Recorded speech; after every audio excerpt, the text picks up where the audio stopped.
आज शुरुआत करते हैं नए चैप्टर से।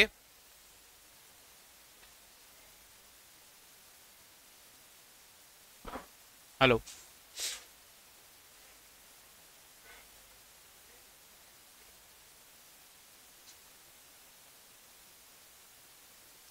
चलिए आज शुरुआत करते हैं नए चैप्टर से। हाँ भाई बच्चों, बातें नहीं होनी चाहिए। जब मैं आपसे पूछूं तब बात करेंगे, उसके बाद बात नहीं करेंगे। क्लियर? चैप्टर नंबर 2 अब हम शुरू कर रहे हैं डिस्पर्शन। हमने पढ़ा था पहले चैप्टर में मेजर ऑफ सेंट्रल टेंडेंसी, जिसके अंदर अलग अलग मेजर ऑफ सेंट्रल टेंडेंसी हमने पढ़े। बेसिकली क्या है, डेटा सेट आपको दिया हुआ होगा, आपको उनकी क्या निकालनी है, रिप्रेजेंटेशन। किस तरीके से आप उस डेटा को क्या कर सकते हैं, रिप्रेजेंट, राइट। तो आपने सीखा अरिथमेटिक मीन, फिर सीखा मीडियन, मीडियन के कई सारे कजन्स, जिसके अंदर आपने सीखा फ्रैक्टाइल्स, क्वार्टाइल्स, डेसाइल्स, परसेंटाइल, राइट, ये सब सीखा आपने। इसके बाद आपने सीखा मोड, फिर आपने सीखा हार्मोनिक मीन, ज्योमेट्रिक मीन, फिर आपने सीखा करेक्टेड मीन और कंबाइंड मीन का फॉर्मूला, और आखिरी में आपने सीखा relationship between mean, median and mode. ये सब बातें हमने कर ली, ठीक है। तो हमने क्या सीखा है अभी तक, जो आपका मीन है, जो मेजर ऑफ सेंट्रल टेंडेंसी है, कहां से आप डेटा को बिल्कुल बीच में से रिप्रेजेंट कर सकते हैं, किन किन तरीकों से। अब हम ये सीखेंगे कि आपका जो डेटा है वो आपकी मेजर ऑफ सेंट्रल टेंडेंसी से कितना डिस्पर्स्ड है। डिस्पर्शन चैप्टर का मतलब क्या, आपका जो डेटा सेट है वो आपके एवरेज वैल्यू से कितना छितराया हुआ है, ठीक है, कितना छितराया हुआ है। कैसे मतलब देखो, डिस्पर्शन, देखो वर्ड पे आप हंसो, कुछ भी बोलो, ठीक है, बात क्या है, जो शब्द है, शब्द का मतलब है वो वही है। डिस्पर्शन आपने कभी कभी सीखा होगा बचपन के अंदर, कुछ पौधे जो होते हैं वो अपने प्लांट के पौधे जो सीड्स होते हैं कैसे फैलाते हैं। भाई हर जो भी जीव है धरती के ऊपर वो अपना प्रजाति आगे बढ़ाना चाहता है। तो आपने कोई पेड़ देखे होंगे, आपने देखा है वो गर्मियों के अंदर ऐसे वो कॉटन जैसे बीज उड़ते रहते हैं, है ना। पता नहीं कौन सा वाला पेड़ बोलते हैं, डी से कुछ नाम हुआ करता था उसका, मैं नाम भूल गया, क्या होता था, कोई नाम होता था। तो उसके अंदर वो क्या करता था, डिस्पर्स करता था अपने सीड्स। कैसे, उसके बीज होते हैं और कॉटन की बॉल होती है, ठीक है, हवा चलती है तो कॉटन की बॉल उससे अलग हो जाती है, फिर वो उड़ती चली जाती है, उड़ती चली जाती है, उड़ती चली जाती है, फिर बाहर जाके गिर जाती है। जहां वो गिरता है बीज, वहां पे नया पेड़ शुरू हो जाता है। तो वो क्या हो रहा है, डिस्पर्शन। आप अपने पेड़ से कितना दूर चले गए, इसको क्या बोला गया, डिस्पर्शन। समझे? चलो क्रिकेट की भाषा में समझाता हूं। देखो क्रिकेट की भाषा में समझ में आएगा आपको। इमेजिन करना, ये कौन है,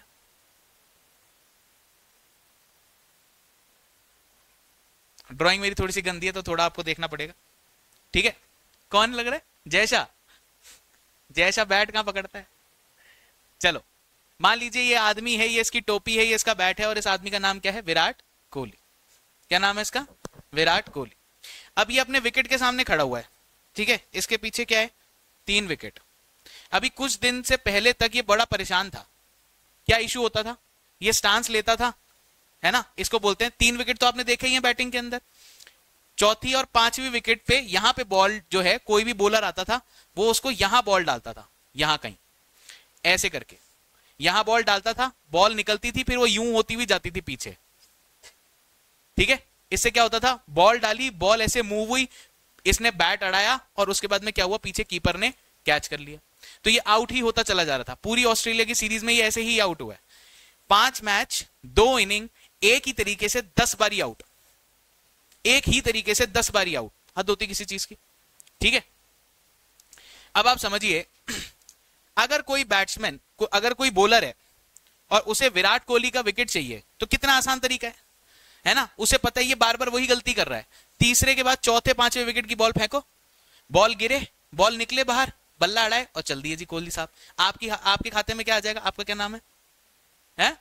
मान लीजिए ओम प्रकाश जी हमारे नए बॉलर हैं ऑस्ट्रेलिया की तरफ से, वो विराट कोहली को फेस करने वाले हैं। इनके लिए कितनी बड़ी बात होगी, ओम प्रकाश जी ने बॉल डाली, बॉल यूं शाए करके गई, पीछे विकेट इनके हाथ में, बोलेंगे मेरा पहला विकेट कौन था, विराट कोहली।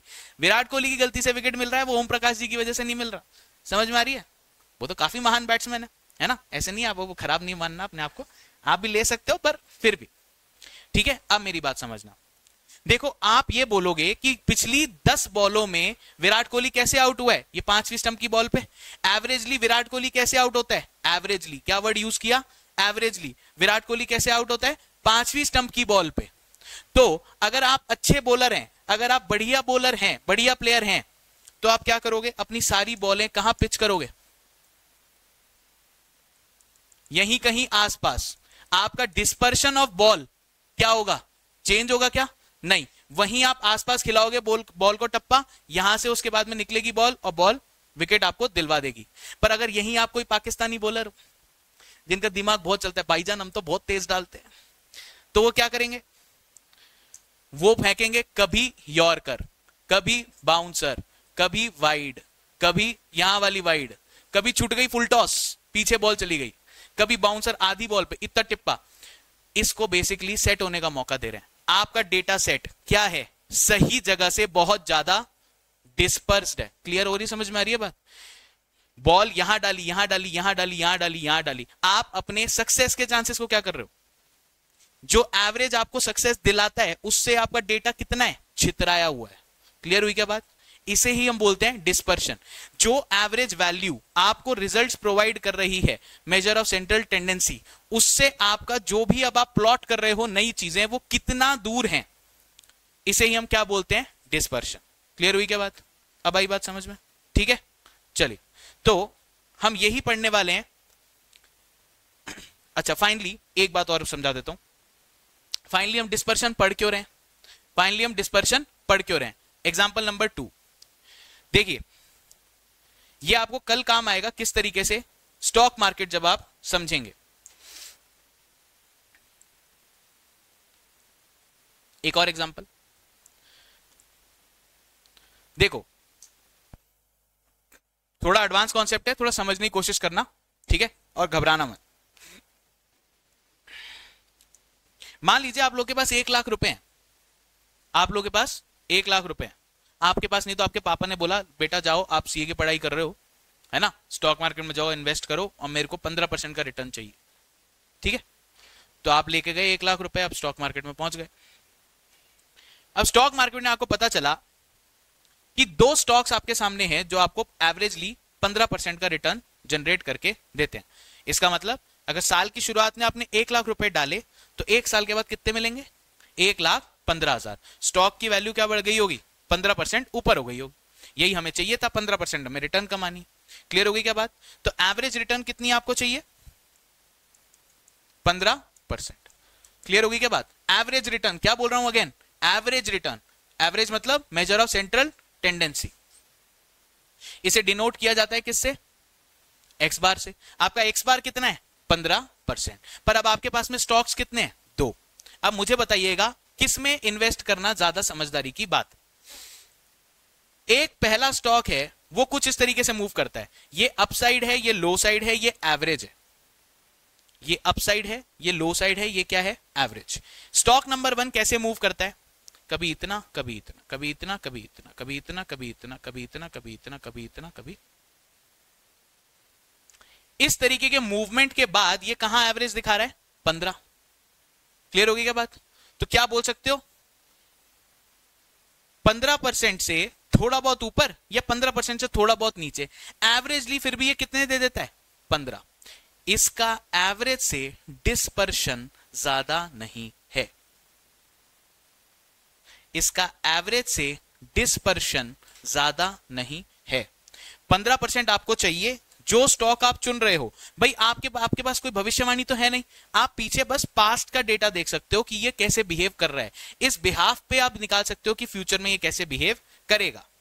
क्लियर, तो आप क्या बोलोगे, ये 15% कमाने के लिए ये जो आपका जो पहला इन्वेस्टमेंट है, इन्वेस्टमेंट 1, ये आपको देता है ±1% का डिस्पर्शन।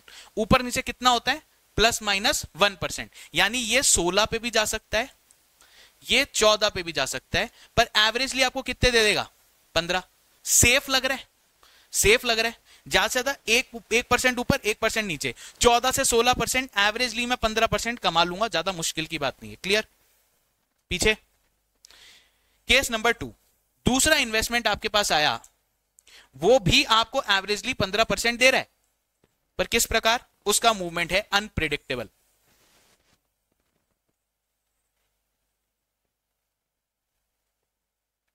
ये सारा मूवमेंट हुआ, इस सारे मूवमेंट को कंसीडर करते हुए आपने फाइनली देखा कि इसका एवरेज भी कितना आ रहा है? 15। पर क्या ये सेफ है? आपने आज डाले, हो सकता है 15 के कितने मिल जाएं? 25। हो सकता है कितने मिल जाएं? -25। चले तो चांद तक, नहीं तो रात तक, है ना? जो कंसिस्टेंट रिटर्न है, जो एवरेज के आसपास है, जिसका डिस्पर्शन ज्यादा नहीं है, वो वाला जो अपना जो भी अपना डेटा सेट है वो कंसिस्टेंट है, वो रिलायबल है, उसके ऊपर आप भरोसा कर सकते हैं। वो एवरेज के क्या चल रहा है? आसपास। एवरेज के क्या चल रहा है? आसपास। डिस्पर्शन उसका ज्यादा नहीं। वहीं दूसरी तरफ अगर कोई ऐसा है जो ऊपर बहुत चला जाता है, नीचे बहुत चला जाता है, फिर ऊपर बहुत चला जाता है, और ऐसे करके एवरेज कितना दे रहा है? 15। रिटर्न आपका कितना ही मिल रहा है? 15। उसमें कोई कमी नहीं है। पर कल आप बता सकते हो क्या कि ये ऊपर जाएगा या नीचे? कह नहीं सकते। नीचे भी रहा था थोड़ी देर, ऊपर भी बहुत बहुत ऊपर जाता है, कह नहीं सकते। तो जब आप अपने पैसों पे रिस्क ले सकते हो, मैं मान सकता हूं, पर आपके पिताजी आप पे भरोसा करके कि हमारा बच्चा सीए पढ़ रहा है, वो मेरे पैसे का अच्छा इस्तेमाल करेगा, आप पे एडेड रिस्पॉन्सिबिलिटी आ जाती है। कल आप उनके रिटायरमेंट के पैसे जो हैं वो हिला रहे हैं, अगर आपने गलत चुनाव किया तो एकदम से 1 लाख के कितने हो जाएंगे? -1 लाख। पापा और देना, लग गए पैसे। समझ में आया? ठीक है, जिम्मेदारी बढ़ जाती है। इसलिए इन्वेस्टमेंट जो है अंधा नहीं करना चाहिए। आप इन्वेस्टमेंट सोच के कीजिए, किसी प्रोफेशनल की मदद से कीजिए, तभी ये सही आप कवर कर सकते हैं। क्लियर होगी क्या बात? आगे जाके आप भी इस लेवल पे पहुंच जाएंगे, कोई बड़ी बात नहीं है, पर सीखते चलिए कंसेप्ट। क्लियर? डिस्पर्शन हम क्यों पढ़ते हैं? हम कितना डेटा ऊपर नीचे है आपके मेजर ऑफ सेंट्रल टेंडेंसी से, ये निकालने की कोशिश कर रहे हैं। जो जितना पास है, जिसका डिस्पर्शन जितना कम है, वो रिलायबल डेटा, जो जितना ज्यादा है डिस्पर्शन, उसका डेटा और ज्यादा अनरिलायबल, अनप्रिडिक्टेबल। क्लियर? चलिए अब थोड़ा नोट करते हैं कि हमें करना क्या क्या है।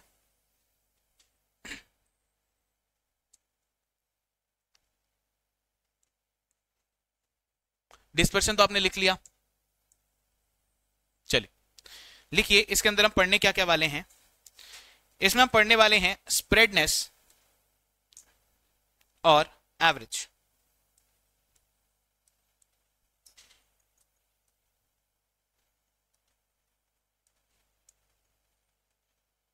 स्प्रेडनेस और एवरेज।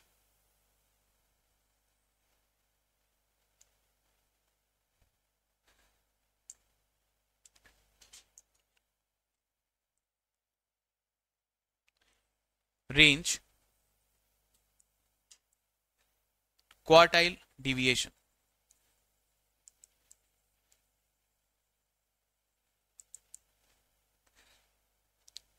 एवरेज में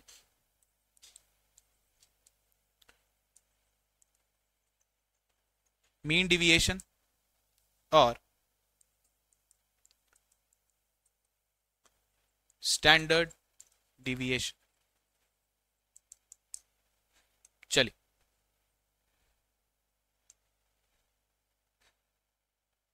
अब आप ये 4 चीजें पढ़ने वाले हैं।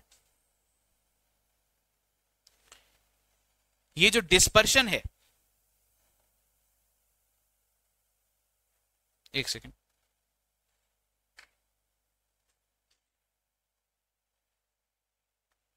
मैं एक बार लॉगिन करोगी? याद आया आपसे करवाता हूं मैं ये। तो अब आप डिस्पर्शन कैसे सीखेंगे?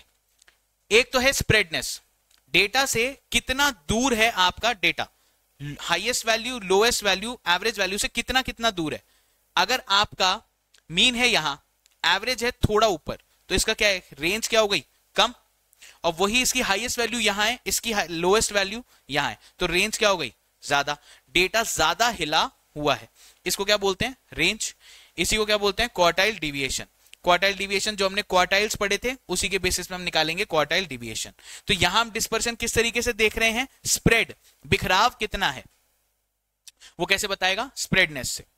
दूसरी तरफ जो आपका मेजर पार्ट है जिसमें से क्वेश्चन पूछा जाता है, वो आएगा एवरेज से। आप सीखेंगे मीन डिविएशन और फिर सीखेंगे स्टैंडर्ड डिविएशन।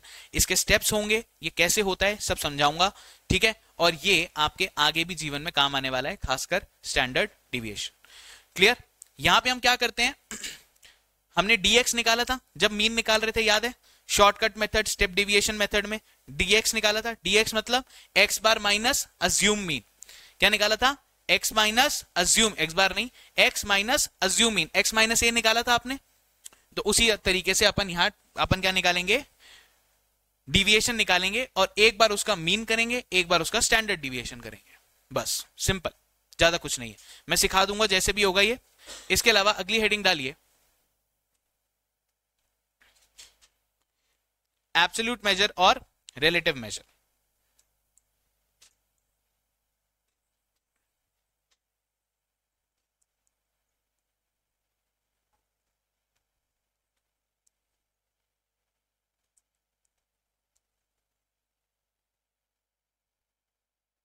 एब्सोल्यूट मेजर और रिलेटिव मेजर नोट कर लीजिए पहले, फिर एक बार मैं समझाता हूं क्या मतलब है इसका। आपने पढ़े एब्सोल्यूट मेजर्स, किस तरीके से आप डिविएशन मेजर करेंगे, ये दिए गए हैं आपको 4 मेथड्स, तो इन सबको लिख लेंगे।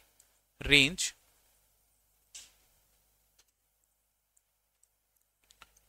क्वार्टाइल, डिविएशन,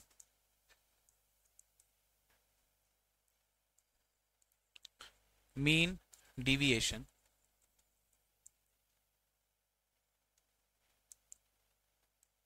और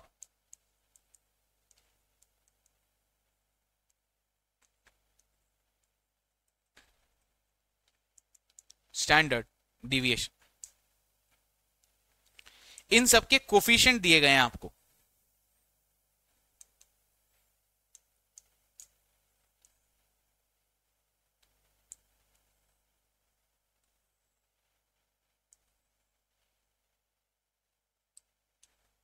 ये हैं कोफिशिएंट ऑफ रेंज,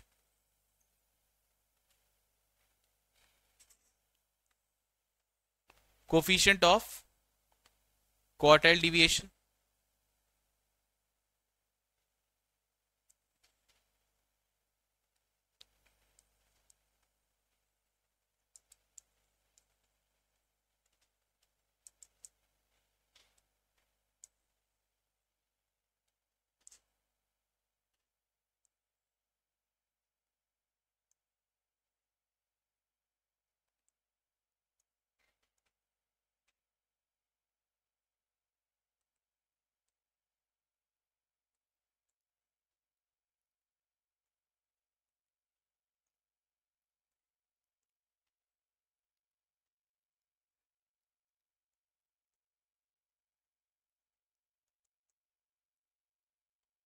ये नोट कर लो।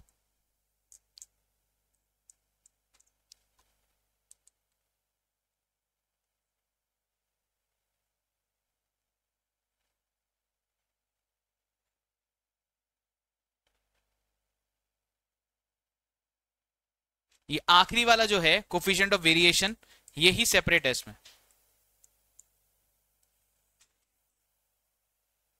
बाकी सब तो कोफिशिएंट लगा के, coefficient of mean deviation, coefficient of quartile deviation, ये सब आ जाता है। बट स्टैंडर्ड डिविएशन का कोफिशिएंट होता है कोफिशिएंट ऑफ वेरिएशन।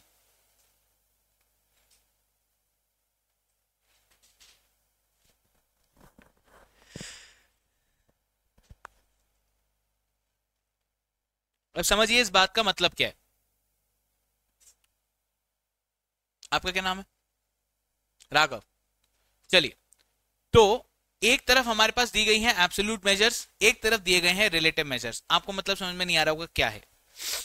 चलिए राघव का एग्जांपल लेते हैं। राघव का एक टेस्ट हुआ 50 नंबर का स्टैट्स का, सॉरी गलत बोल दिया। राघव का एक टेस्ट हुआ, इसके मार्क्स आए कितने? 50। कितने आए? 50। अब आप बोलोगे सर 50 मार्क्स आए, इसका मैं क्या करूं, मुझे कुछ समझ में नहीं आ रहा। ये बताइए कितने में से आए। अगर मैं सिर्फ ये बोलूं कि राघव के 50 मार्क्स आए, तो आपके पास इंफॉर्मेशन क्या है? अधूरी। कितने में से आए सर? अच्छा, अब मैं आपको इंफॉर्मेशन प्रोवाइड करता हूं। राघव के 50 नंबर आए 50 मार्क्स के टेस्ट में। राघव के 50 मार्क्स आए 50 मार्क्स के टेस्ट के अंदर, 50 में से 50, 100% मार्क्स, तो आपके मन में क्या हुआ? राघव के लिए इज्जत ऊपर, राघव के लिए स्टॉक्स क्या हो गए? इंक्रीज। ठीक है, आपकी मार्केट में इज्जत क्या हो गई? इंक्रीज। ठीक, ठीक है। केस नंबर 2, राघव के 50 मार्क्स आए 100 मार्क्स के टेस्ट में से, अब क्या हुआ? एकदम से इज्जत के स्टॉक्स डाउन। कितनी रेट परसेंटेज हो गई? 50%। केस नंबर 3, 150 मार्क्स में से राघव के कितने आए? 50। कितने मार्क्स आए? 33.33। अब इसका मतलब क्या? एब्सोल्यूट मेजर तो है इसके 50 मार्क्स, अगर मैं बोलूं इसके 50 मार्क्स आए हैं तो आपको पूरी तरीके से इंफॉर्मेशन समझ में नहीं आती। रिलेटिव मेजर में हम क्या करते हैं? हम इसी से रिलेटेड वैल्यू को यहां पे इस किसी नंबर के कॉन्टेक्स्ट में देखते हैं। इनके जितने मार्क्स आए as compare to total marks कितने थे, जो जो नेचर होनी चाहिए वो क्या होनी चाहिए? सेम। जो इनके मार्क्स आए कंपेयर टू टोटल मार्क्स, तो वो क्या आएगा आपके पास में? Relative major. पहले जब मैंने आपको रिलेटिव मेजर बोला कि 50 में से 50 आए, इसका मतलब कितने आए? 100%। एकदम से दिमाग के अंदर क्या हुआ? इनके लिए इज्जत इंक्रीज हो गई। सेकंड केस में जैसे ही बोला 100 में से 50 आए, तो फिर आपने क्या बोला? अच्छा 50 आउट ऑफ 100, 50%। क्लियर हो गई क्या बात? तो आपको जब तक रिलेटिव इंफॉर्मेशन नहीं मिलती, जब तक कंपेरेबल इंफॉर्मेशन से कंपेयर नहीं करते हो, तब तक आपको इंफॉर्मेशन पूरी नहीं मिलती है। निकालने को क्वेश्चन देगा वो आपको quartile deviation, mean deviation, standard deviation निकालने का, बट इससे ज्यादा आप उसमें एक्सप्लेनेशन निकालना चाहें तो आपको निकालना क्या पड़ेगा? Relative major. हर किसी का याद करना पड़ेगा, ज्यादा मुश्किल नहीं है। रेंज तो उसका क्या हो जाएगा? Coefficient of range. Quartile deviation तो coefficient of quartile deviation. Mean deviation तो coefficient of quartile mean deviation. और एक जगह इशू कहां आता है? स्टैंडर्ड डिविएशन में। अब आपको सीखना होगा, ये बात लिख ली, इसके बाद आपकी सहूलियत के लिए ही यहां पे एक और बात लिखा रहा हूं। स्टैंडर्ड डिविएशन को लिखा जाता है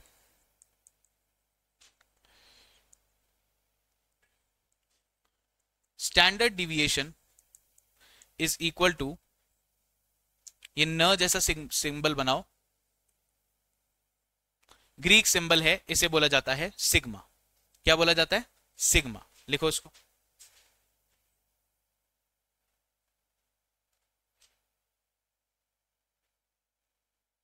standard deviation is equal to sigma. सिखाया था आपको जब मेजर ऑफ सेंट्रल टेंडेंसी कर रहे थे, तो कैपिटल सिग्मा, स्मॉल सिग्मा, आ गया स्मॉल सिग्मा। ठीक है, ये स्मॉल सिग्मा बताता है रिस्क। एवरेज जो आपको बताया था स्टॉक्स, उससे कितना ऊपर कितना नीचे, जितना ये रिस्क कम, उतना ऊपर या नीचे जाने के चांसेस क्या हो गए? कम। जितना स्टैंडर्ड डिविएशन हाई, उतना ऊपर जाने के या नीचे जाने के चांस क्या हो गए? हाई। ठीक है, तो ये छोटा सिग्मा आ गया आपके पास। Standard deviation is equal to sigma. अब अगर सिग्मा है तो इसका कैलकुलेशन में एक और आता है सिग्मा स्क्वायर। क्या आता है? Sigma square. इस सिग्मा स्क्वायर या स्टैंडर्ड डिविएशन के स्क्वायर को हम क्या बोलते हैं? क्या बोलते हैं? वेरिएंस।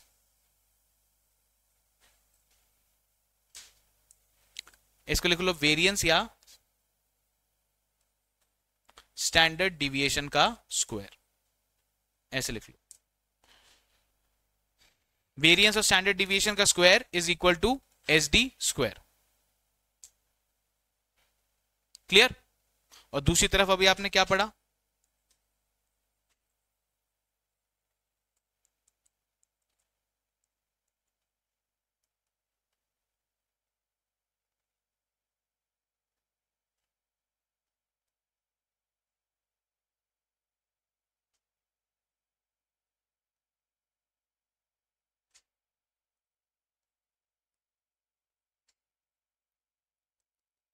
एक सेकेंड, इसको लिखो।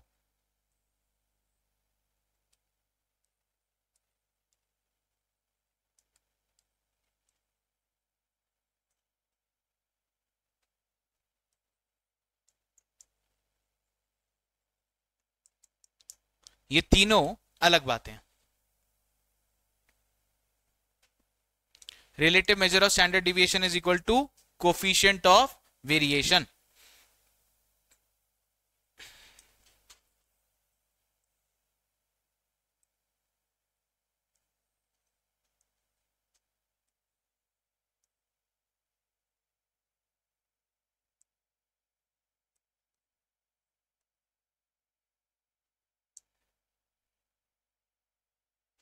ये बात नोट करके चलेंगे। अब आपको कंफ्यूज नहीं होना। एक तो है स्टैंडर्ड डिविएशन। स्टैंडर्ड डिविएशन को जब स्क्वायर कर देते हैं तो वो बन जाता है वेरिएंस। कभी कभी कैलकुलेशन में आपको वेरिएंस दिखेगा, स्टैंडर्ड डिविएशन तक पहुंचना है तो वेरिएंस का क्या करना पड़ेगा, स्क्वायर रूट। Square root. दूसरी तरफ अब आपने क्या सीखा, relative measure of SD. Standard deviation ये एब्सोल्यूट मेजर थे, इसका स्टैंडर्ड डिविएशन का आपका relative measure of standard deviation is equal to coefficient of variation. Coefficient of variation अलग टर्म है, वेरिएंस अलग टर्म है, स्टैंडर्ड डिविएशन से ही दोनों रिलेट करते हैं। इस बात में किसको परेशानी, बताइए बताइए, किसी को दिक्कत? ये नोट करके रखना, नहीं तो बच्चे कंफ्यूज होते हैं आगे। सर आपने वेरिएंस पढ़ाया था, स्टैंड कोफिशिएंट ऑफ वेरिएशन पढ़ाया था, ये है सब आपके सामने। क्लियर? चलो आगे लिखो, लिखिए रेंज के बारे में। हेडिंग डालिए रेंज। बहुत ही आसान कंसेप्ट्स हैं ये, पढ़ने में बिल्कुल आपको दिक्कत नहीं होगी। लिखिए रेंज। किसी भी चीज की रेंज आप कैसे देते हैं?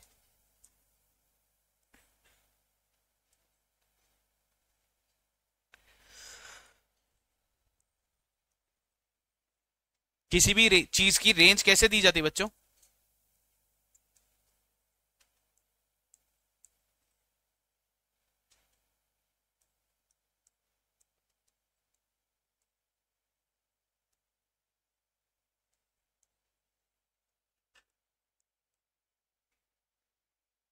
Largest value minus smallest value.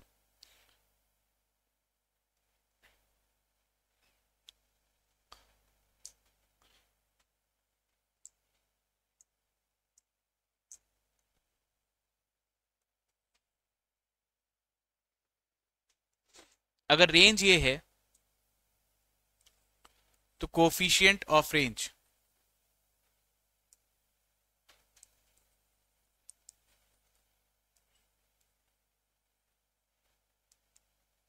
Coefficient of range is equal to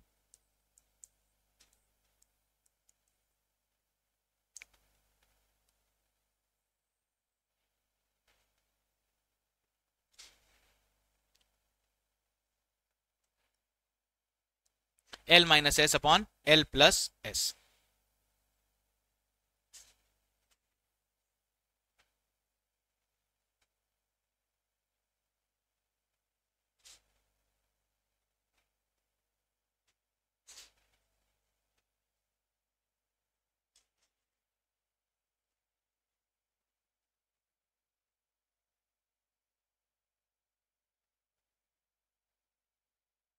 लिख लिया?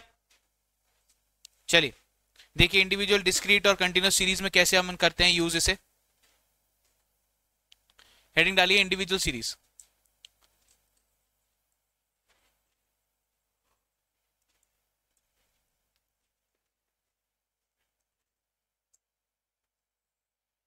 जिनको नहीं पता है, जो बाद में आए हैं, इंडिविजुअल, डिस्क्रीट और कंटिन्यूस सीरीज तरीके से हमने 3 तरीके से सीरीज पढ़ी है जिसमें डेटा को प्रेजेंट किया जाता है।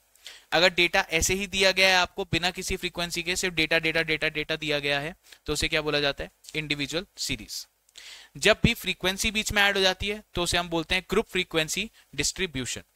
ऐसे में हमेशा आपको फ्रीक्वेंसी देखने को मिलेगी, एफ देखने को मिलेगा। पहला होता है सिंगल नंबर और फ्रीक्वेंसी, इसे बोला जाता है डिस्क्रीट सीरीज। इसके अलावा क्लास इंटरवल होते हैं, उसके साथ में दिया होता है फ्रीक्वेंसी, तो उसे बोलते हैं हम ग्रुप्ड फ्रीक्वेंसी या कंटिन्यूस सीरीज। क्लियर हो गई क्या बात? चलिए, तो इंडिविजुअल सीरीज आपको दिया गया है। अब हम चेक कर रहे हैं यहां रेंज कैसे निकालते हैं। डेटा है x 5 3 2 15 12 22 और 18।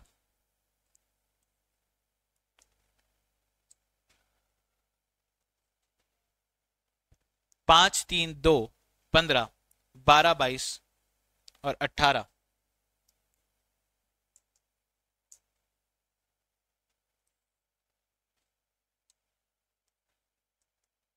n बराबर 7।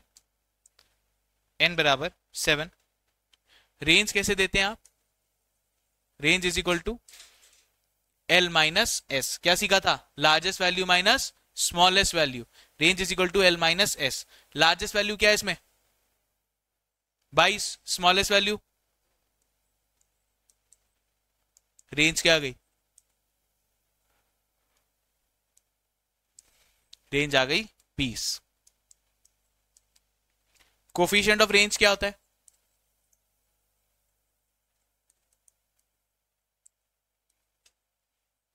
Coefficient of range is equal to L minus S upon L plus, यानी 22 minus 2 upon 22 plus 2, 20 upon 24 is equal to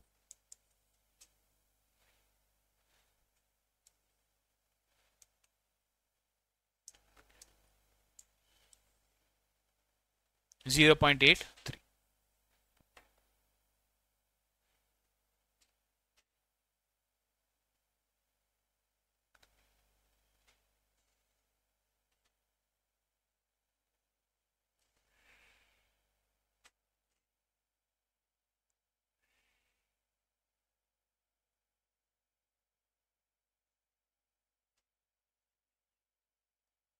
चलिए अगला एग्जांपल डिस्क्रीट सीरीज का, समझ में आ गया, ये सिंपल है, सिंपल है तो ये आता नहीं है क्वेश्चन के अंदर, एग्जाम में अंदर, है ना।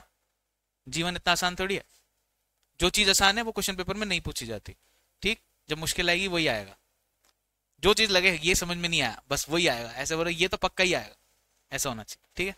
चलो सेकंड, डिस्क्रीट सीरीज,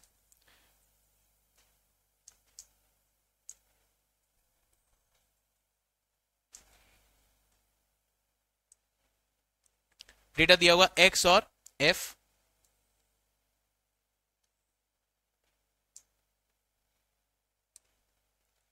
पांच, 10, 15, 20, 25 और 30। फ्रीक्वेंसी कितनी है 2, 3, 1, 2, 4, 2।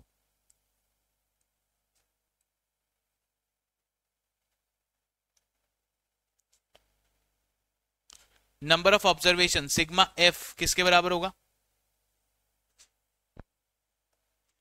सिग्मा एफ किसके बराबर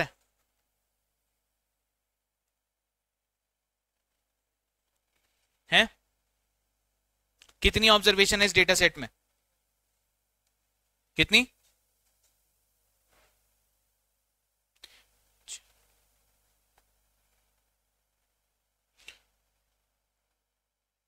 देखो आपको पहले भी बताया एक्स अकेले से कोई मतलब नहीं है, ये कितनी बार आ रहे हैं इसको ही बोलते हैं क्या, फ्रीक्वेंसी। जब मैं आपसे पूछूं कि नंबर ऑफ ऑब्जर्वेशन कितनी है तो ध्यान से देखिए, एक्स कितनी बार आ रहा है 5 कितनी बार आ रहा है 2 बार, 10 कितनी बार आ रहा है 3 बार, 15 कितनी बार 1 बार, 20 कितनी बार 2 बार, 25 4 30 इंटू 2। तो नंबर ऑफ ऑब्जर्वेशन जो है आपके पास में यहां गिनेंगे, कोई चीज कितनी बार आ रही है, ऑब्जर्वेशन आपको गिननी है तो 2 3 5 1 6, 6 2 8 और 4 12 और 2 14। सिग्मा एफ किसके बराबर 14 के बराबर। सिग्मा एफ या एन सिर्फ इंडिविजुअल सीरीज में आप यूज करते हैं एन, बाकी जगह क्या यूज करते हैं सिग्मा एफ। कितनी नंबर ऑफ ऑब्जर्वेशन है आपके पास, आ गया। चलिए अब रेंज अभी भी वैसी निकलेगी, रेंज के अंदर कोई खास फर्क नहीं है। रेंज का फॉर्मूला क्या होता है भाई, range is equal to largest value minus smallest value. Largest value क्या दिख रही है इसमें 30, स्मॉलेस्ट क्या दिख रही है 5। अब इसकी फ्रीक्वेंसी से कोई मतलब है क्या, नहीं, आपका जो डेटा है कितने वैल्यूज के बीच में फॉल कर रहा है, तो हाईएस्ट वैल्यू क्या है 30 और सबसे छोटी वैल्यू क्या है 5। फ्रीक्वेंसी से कोई मतलब है क्या, सबसे छोटा नंबर 5, सबसे बड़ा number 30। L minus S is equal to 30 minus 5 which is equal to 25। Coefficient of range की बात की जाए,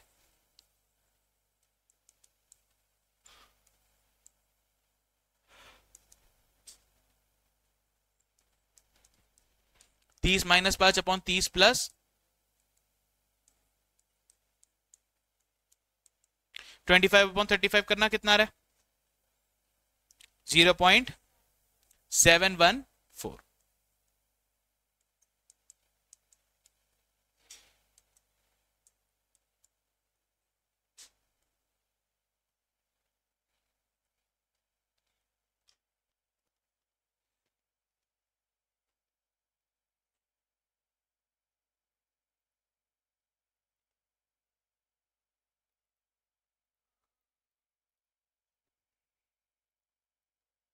चलिए फटाफट अब कंटिन्यूस सीरीज का एग्जांपल लिखिए, फिर मैं लिखाऊंगा एक और एक फॉर्मूले आपको।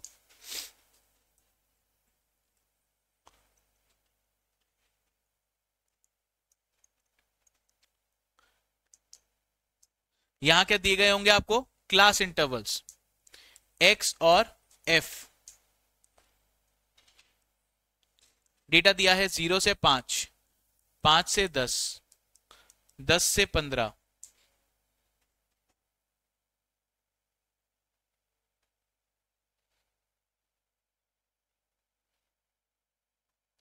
ये 0 से 5 नहीं है आपके पास, 5 से 10 है, 10 से 15, 15 से 20, 20 से 25,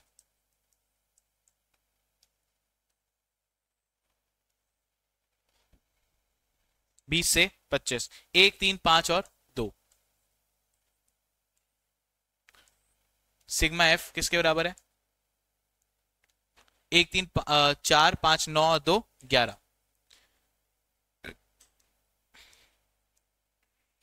range again largest value minus smallest value. Largest value कितनी है? 25, 25 में से स्मॉलेस्ट वैल्यू कितनी है? 5। इसका मतलब आपकी रेंज कितनी हो गई? 20 की। Coefficient of range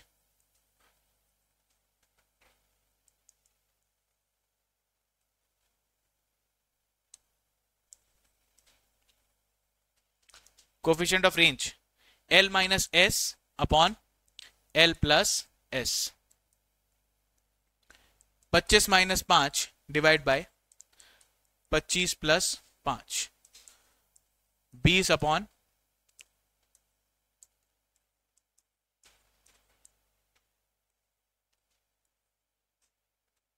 0.667।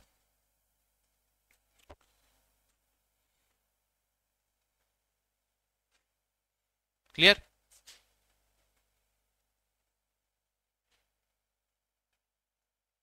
चलिए बाकी बातें नेक्स्ट क्लास से शुरू करते हैं। अभी के लिए इतनी रखेंगे क्लास आज। सिंपल सिंपल है, जब मीन डिविएशन स्टैंडर्ड डिविएशन आएगा तो थोड़ा ये पिक करेगा अपने आप को।